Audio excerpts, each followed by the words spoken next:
All right, we back once again, and my kids wanted to say hi, so Hi! Hi! there you go. Hi, hi, hi, We're hi, hi. okay. That's enough now. We're gonna go over some trades using the TLevels systems and indicators. And if you guys want these, they're in TLevels.io. And a couple of trades that I really liked that you could have caught with these levels. As you can see, I'm not using the exhaustion or extensions because I kind of like a cleaner chart. So I'm not using those until the price action actually, sort of acts like it's going to break lower. Sort of like right here, I would have turned them on. But for the most part, I like to just try and trade in between the first just like the main levels. You got the two down, targets down, two targets up from the gray zone. And if you guys want to know more about these levels, I have some other videos that go over them in more depth. But I just wanted to kind of go over a recap of some of the trades recently that I liked. I'm sure other people were taking trades, differently.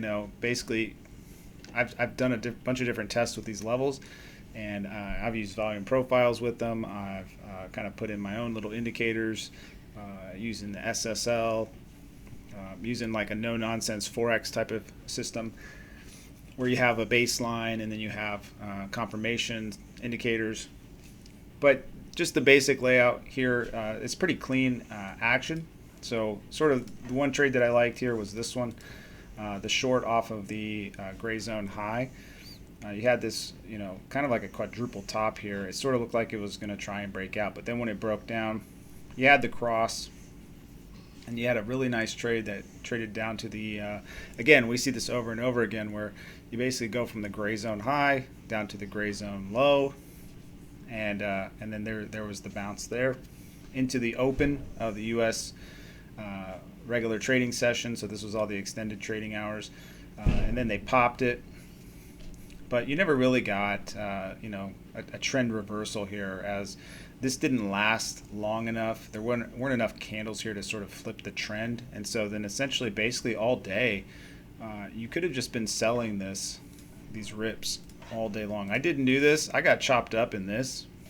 And, some of the friends in my Discord know I hate trading regular trading hours because of this. You get chopped up here. When everybody's involved and everybody's positioning for NFP numbers and all this stuff, you don't really get a lot of clean trades like you did here, like you did right here. So I was trading this little run up here, and I was trading this down. See how clean and nice it is. It's really easy. Just turn the Heiken Ashi on, get this conviction sticks here, and just when it's green, it's and you got the cross. You got the go, you got the go sign. And it's not that easy, but obviously it's a little bit easier than just your basic systems where it's just a bunch of EMA lines. And these levels are really solid. So that's where your advantage in trading, at least futures, your advantage in trading is just going to be using these levels to sort of gain an edge. And if you do sign up for it, you've got a couple different options here. You've got the EMA conviction band. You got the expected move. You got the gray zone. You got a couple different versions of these.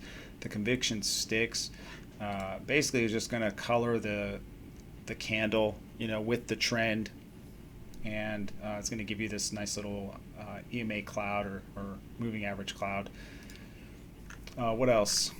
Then you're going to get the T mood, which I sort of been messing with. I kind of just keep it off for now, just because I've never really used a multi-time frame indicator that well. And so since I just trade a 15-minute chart, it doesn't really, I'm just trading that time frame. I don't really care about what's happening in the other time frames too much. The trailing line, I've been messing around with that a little bit, but there's some updates to that one, I believe. But yeah, a couple of trades here. You had this one here for the nice, big move there, almost 40, 50 points there. And then you had the triangle breakdown, which came to target 2 on the downside. So now we're sitting here, not really sure what's going to happen. It's just sitting here right there in the midline. So this is live right now. We're seeing some reduction here in volume, sell volume, really. And so I'm not entirely sure what's about to happen, but I imagine that this ends up flipping to the upside. That's what I'm going to be watching out for. And if it doesn't, if it breaks down this 37.45, we'll just go with it and probably target this 37.24 on the downside. Anyways, hope you guys like this, and we'll see you next time. Peace.